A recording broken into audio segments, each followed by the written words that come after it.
today's STERIS webinar, Introduction to the Radiation Sterilization Master File Pilot Program. I'm Sarah Krell, Senior Director of Marketing for STERIS Applied Sterilization Technologies. I'll be the host for today's event and would like to thank you for joining us.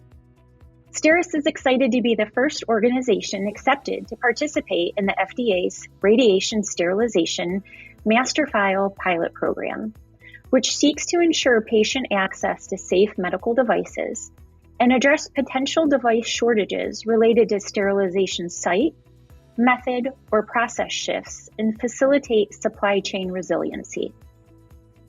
To help us learn more about the pilot program are today's presenters: Steve Elliott, Senior Manager of Regulatory Affairs, Deepak Patil, Senior Director of Radiation Technology, and Michael Ezzo, Senior Director, Quality and Regulatory Compliance. Together, Steve, Deepak, and Michael will provide an introduction to the pilot program and discuss eligibility and implementation for device manufacturers. All attendees are on mute for the presentation. However, we would like to encourage everyone to submit questions using the questions function and the GoToWebinar control panel. Questions will be answered following the presentation. Today's presentation will be recorded and uploaded to our STERIS AST YouTube channel. Please note that continuing education credits are not provided as part of this webinar. And now over to Steve to begin the presentation. Hi all, I'm Steve Elliott and I want to take this opportunity to introduce this Radiation Master File Pilot Program and explain what is and what is not eligible in terms of medical devices and sterilization processes.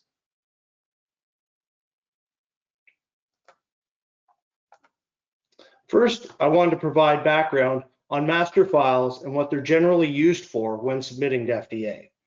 A master file usually contains some proprietary information about some aspect of the master file holder's products or processes. This information could be relevant to a customer's submission, and this program allows a sharing of this information with FDA to advance customer submissions forward and address FDA questions. FDA references STERIS master files for a number of FDA submission types, including pre-market approvals, both for individual submissions and supplements, as well as sterilization pilot programs, including this one. Master files may also be used for investigational device exemptions, certain 510(k) submissions, or humanitarian device exemptions. Reviewing the history of the master file sterilization pilot programs, an ethylene oxide master file pilot program was introduced in 2019, in which STERIS is a participant. A radiation master file program was introduced in 2023 with STERIS as the first and currently the only approved participant. And the changes associated with these master file pilot programs that are included are changes from legacy ethylene oxide sterilization cycles to sustainable, less ethylene oxide sterilization cycles, as well as changes in sterilization sites. With the approval of STERIS's radiation master file, the sterilization process changes were expanded to allow interchangeability between radiation sterilization modalities, including gamma, E-beam, and X-ray, as well as changes from ethylene oxide to radiation sterilization processes. The radiation master file pilot also includes site changes associated with radiation sterilization.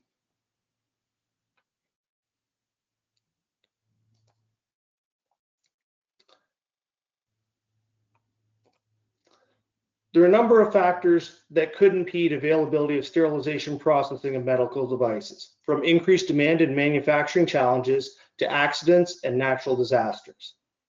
The master file pilot programs are intended to provide streamlining and flexibility to regulatory processes by removing FDA submission burdens of sterilization process changes for Class 3 medical devices. This is intended to help ensure patient access and reduce threats of medical device shortages through strengthening supply chains. STERIS's technology-neutral service offering complements the pilot programs with both sustainable ethylene oxide and comprehensive radiation sterilization services. I want to expand on what the Radiation Master File program addresses. It allows companies that have single-use, pre-market approval, or PMA devices that are sterilized with ethylene oxide or radiation to use master file in place of supplement submissions when making certain changes. These changes include changing sterilization locations or adding new or redundant processing facilities, switching from one radiation technology to another, such as gamma to X-ray or E-beam, and vice versa. It is also permissible to move from ethylene oxide in a fixed chamber sterilization setting to radiation sterilization processes. It also allows other process changes that may be useful in supporting availability of sterile product, such as lowering radiation doses. When we speak of master files used to support these changes and streamline regulatory processes, here's what is meant. It's intended to replace the following regulatory actions. PMAs are the approval processes for marketing Class 3 or highest risk devices. When a manufacturing or processing change is made, a PMA supplement is submitted. The type of supplement depends on the nature of the change, and some examples of supplements and the changes that would generally trigger the need for them are listed here. But if the changes are deemed significant or enough questions arise from the change, 180-day supplements may be needed at the burden of work, cost, and timing. The Radiation Master File program removes these burdens through FDA's predetermination of these changes and the activities required to support them as being acceptable.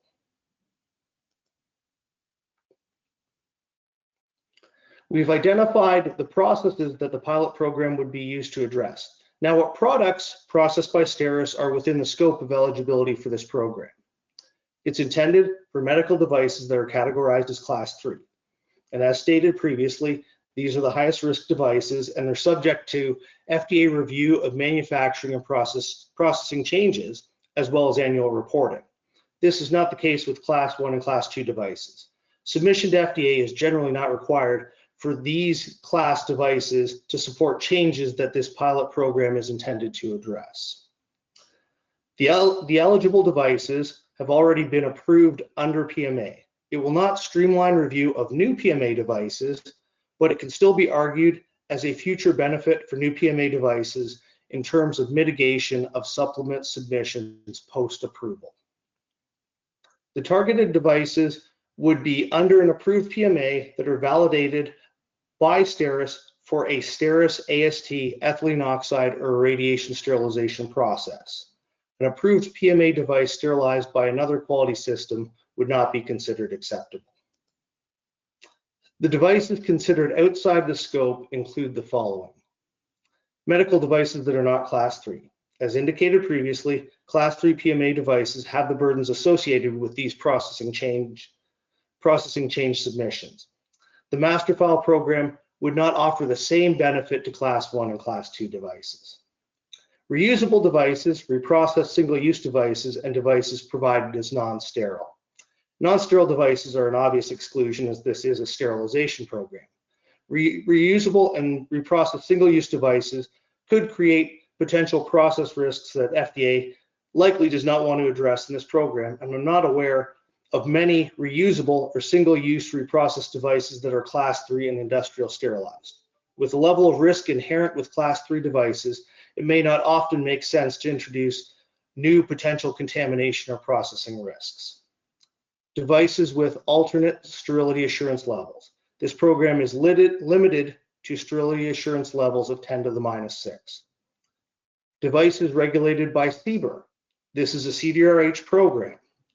Combination products can have device elements with drug and/or biologic elements. Although not explicitly stated in the FR notice, combination products with a drug and device element may also be considered ineligible. Changes to device specifications and materials. Again, this Master File program is limited to sterilization process changes specifically. Devices from another sterilization provider. Currently, the program is limited to PMA or pre-market approval devices that have an approved applicable sterilization process by STERIS in an approved PMA submission. And finally, in line with eligibility from the previous slide, devices that are not sterilized with an approved ethylene oxide or radiation process. Other sterilization modalities would not be included in this program. If there are any questions regarding eligibility, STERIS Regulatory Affairs can assist in determining if a device is eligible.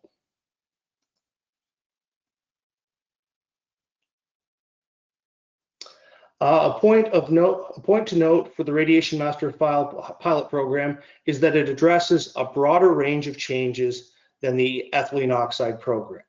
The changes permissible in the ethylene oxide Master File pilot program were intended to be easily justified as equivalent or less aggressive to the sterilized devices and packaging than the previously approved processes. Site changes and/or movement to a lower sterilant exposure condition were considered to have minimal risk to device performance and safety, as long as the sterility assurance level did not change. Although, as will be discussed in the upcoming slides, risks with these radiation process changes range from low to no risk, there is still a need for customers to assess the impact of these changes on their devices. As a safeguard for participation in this program, customers are required to provide STERIS with an attestation document stating that they have successfully completed a risk analysis of the potential impacts to their devices and packaging, and can confirm that no impact to form, fit, or function of the device, as well as having a quality system in place for ensuring continued process effectiveness. Deepak Patel will continue the presentation with an overview of the radiation technology. Thank you. Thank you, Steve. As Steve mentioned, I'll talk a little bit about the different radiation technologies. First of all, looking at the three types, gamma, E-beam, and X-ray, this gives us a little bit of a summary and background of the differences. So in terms of mode of action, which is how the radiation propagates to the material, gamma is an isotropic photon. It's essentially a source rack with cobalt photons moving in all different directions. Electron beams, obviously electron, and X-ray is a unidirectional photons, which are produced from electrons, and they go to the product surface.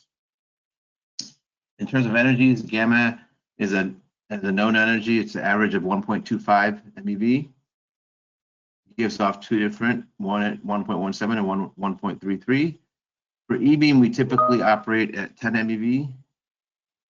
And then for X-ray, the energies are all over from the origin of usually 7 MeV. E-beam is where we start. And then about 90% of those are at the peak energy. They average around 0.3 MeV, so a lot lower in energy. In terms of dose rate, for gamma, we're at about a few kilogram an hour. E-beam is an order of magnitude of about 3 or 4 higher than that, at a few thousand kilogram per hour. And then X-ray is somewhere in between there, at a few kilogram to a few hundred kilogram per hour. So that translates to differences in processing time. Gamma in the hours, E-beam doses in seconds to the same dose as E-beam will take in hours, and X-rays in between there in minutes. So in terms of DUR is dose uniformity ratio, which is what we use to assess really process capability. It's the maximum dose divided by the minimum dose. And so you can see here in gamma, ideally we'd get a dose range of around 25 to 50. In E-beam, we need a little bit more than that for reasons that we're not going to get into in this presentation. It has to do with penetration of the electrons versus photons. And then for X-ray, we need a little bit of a lower dose range, mainly because of the directional nature of the photons relative to the isotropic nature of the photons from gamma. So they move in a mostly singular direction toward the product. As far as temperature goes, really for gamma, depends on the design of the irradiator and the activity of the source. E-beam depends on power. And then X-ray is a combination. It really depends on power and design. And so for temperature, gamma is 45 to 50 Celsius typically. E-beam were around 50 Celsius and X-rays around 35 to 40 Celsius. The main differences there are how quickly the saturation temperature occurs. In E-beam, it occurs in seconds, where in gamma, it may take hours going back to the processing time. In X-ray, it may take a few minutes to get to that point.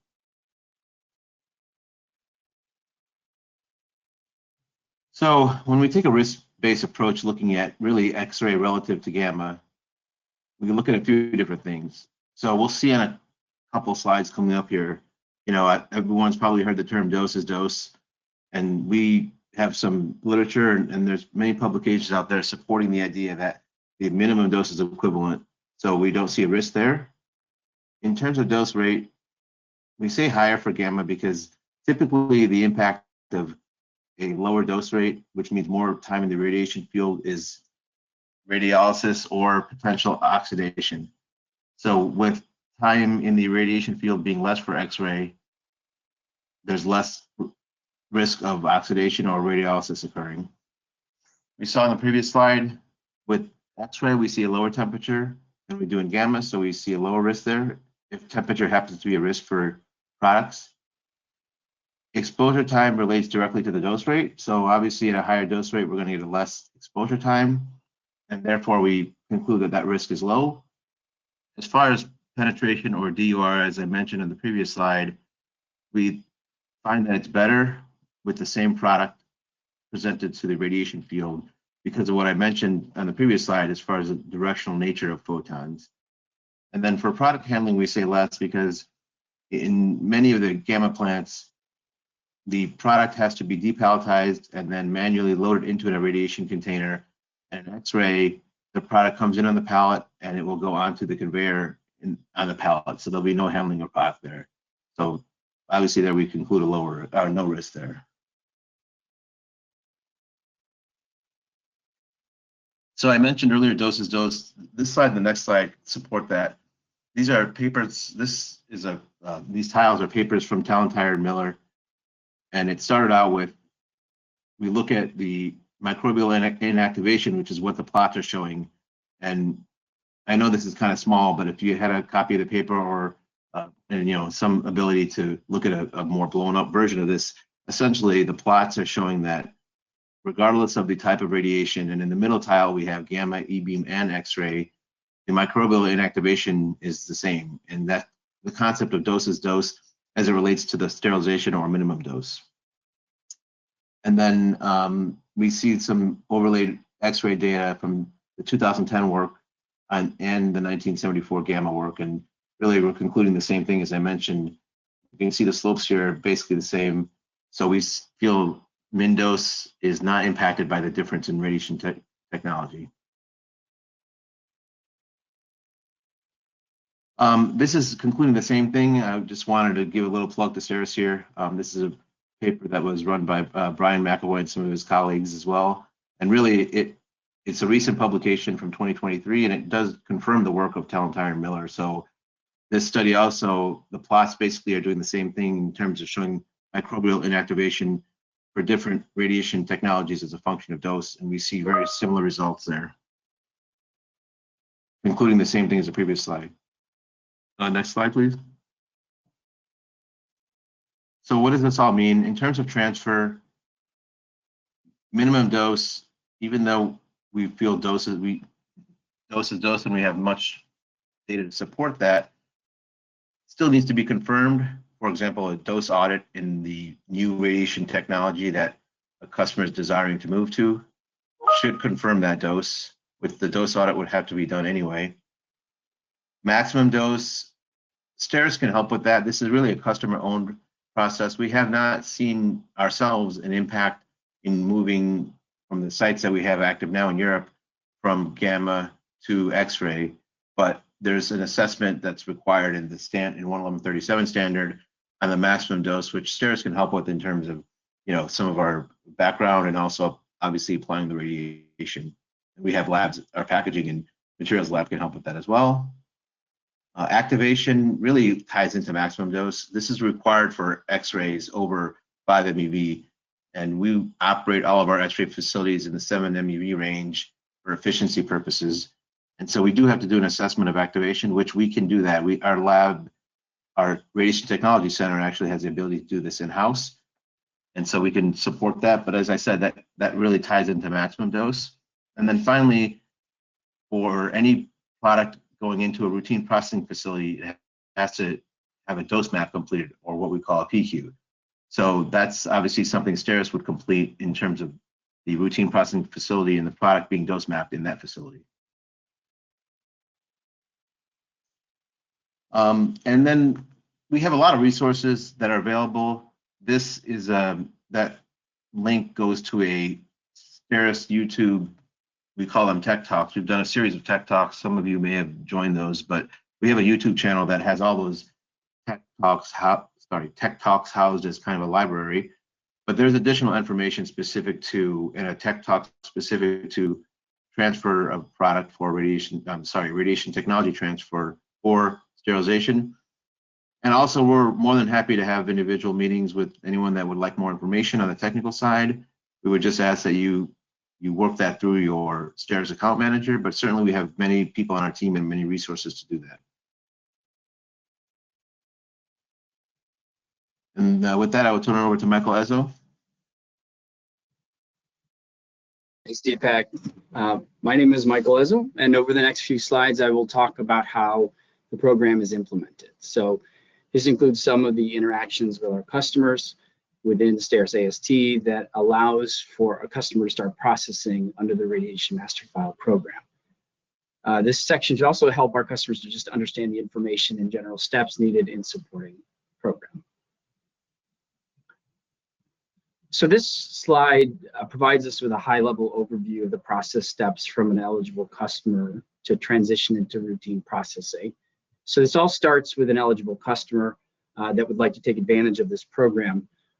Customers with that interest may start by reaching out to an account manager to inquire as to details of the program and to discuss their eligibility and to start the process. As Deepak also mentioned, we have our radiation and EO tech teams who are supporting customer validations and can help our customers coordinate through this process. And as always, your direct contacts at your processing site can help with training on where to get additional information on the overall program. As Steve mentioned, there is some work our customers may need to do in order to evaluate their product. Customers are required to evaluate product compatibility, testing in the new modality. This is a service our tech team and the RTC in Libertyville can support. So if there are questions on the product evaluation, please refer to our tech team. Once there's interest in the program, we need to evaluate the product. As Steve said, this is limited to certain types of products and certain restrictions. We have developed an eligibility checklist that will help our customers evaluate whether the product is appropriate and is eligible for this program. There will be some collaboration between our customer contacts to complete this step and confirm eligibility of the program. And as Steve discussed, if there's any questions on that eligibility, our regulatory operations team can support those questions. So once we move beyond that customer preparations, we get into product qualification. Once we've established eligibility, we need to validate the product. Validation starts with a global standard process that we use for all of our validations at STERIS AST. Under this process, we will generate a protocol. Qualification under this program requires the use of this process to be eligible for the program. We then move forward into the execution of that protocol. Once we've generated the protocol is then reviewed by both STERIS and our customer prior to execution. The site will need to coordinate with the customer to obtain any product needed for testing, and the testing will be completed per the protocol, which is no different from any of our other validation testing we perform at STERIS AST. We then move through an evaluation of our results. The testing results are captured using our summary report on our global standard process. Results should be acceptable within our expectations to process the product routinely. Those results are then reviewed by the local tech, operations, and quality teams. And once internally acceptable, they will go to the customer for evaluation and approval. In addition to the global standard process for validation, there are some additional required steps specifically for the master file. As Steve had talked about before, we do ask for product attestation about the overall material compatibility. There's also a comparison matrix which evaluates the changes from the previous processing modality or site to the new processing modality and site. But at this point in the process, we should have completed validation packet, which normally would then allow us to move to routine production. However, there is an additional step that we have to be aware of prior to moving from validation to routine processing. And once moving into the routine processing, we have completed all relevant steps. Sites should be using the validation information to set up and approve those routine specs. And before we get to that routine processing step, I want to go back and focus on a very critical point. So the implementation of the sterilization process change requires a couple different steps here before we move from validation into routine processing. Once the validation has been completed, customers are required to submit a letter of intent and product attestation template to STERIS. This confirms their intent to proceed with the change. Also, it confirms the customer has evaluated their device for any impact related to the change. Once we've received that information from the customer, STERIS will issue a letter of authorization to the customer and provide a copy to the FDA. Once provided, the devices will be added to the master file list, and the site will be given authorization to proceed with approving the routine specification. So just a few questions that we've gotten as we go down and introduce this program. One being, does the master file validations differ from our previous validations? And the answer is no. All validations should be performed per our global standard PQ process.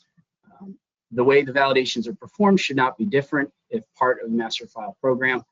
I did mention the two key documents or two key items that are added in the comparison matrix and the product attestation requirement.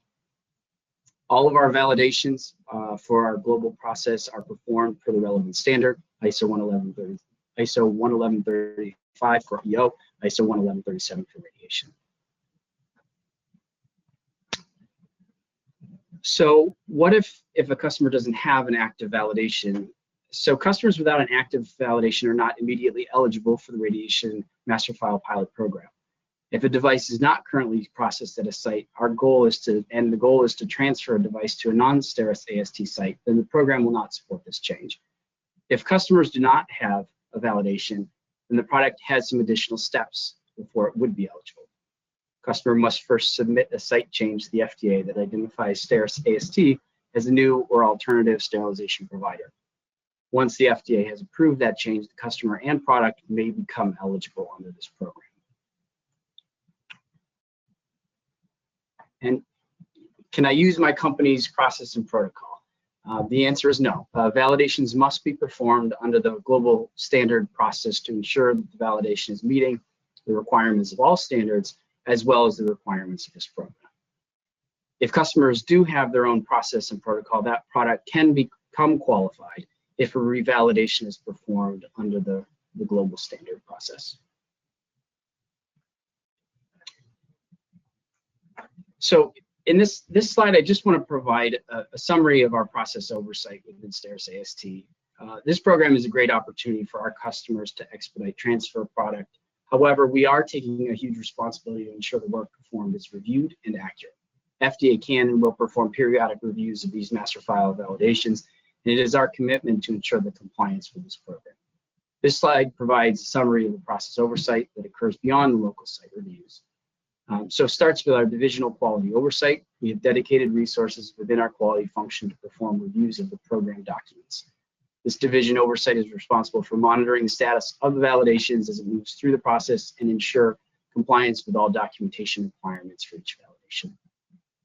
The validation package overview includes a division level oversight, reviewing validation documents, comparability matrix, attestation documents, and any additional information to ensure the validation package is accurate. It then moves into a customer review. We are very focused and understand the ongoing collaboration with our customers to ensure there is customer review and approval. Customers have the ultimate responsibility for their product, so this engagement and review is critical to the process and the interaction. As Steve mentioned before, we have the STERIS Regulatory Operations Group. This group provides support to determine if products are eligible, and is also a gatekeeper to allow us to issue our letter of authorization to our customers. And finally, our corporate internal audit group, which is committed to providing independent oversight of this program, including 100% review of any new validations of this program. Thank you, Michael, and thanks to you, Steve and Deepak, for the insight into the pilot program. And we appreciate everyone for attending today's webinar and taking the time to learn with us, and we hope you found this session beneficial. This concludes today's webinar. Thank you.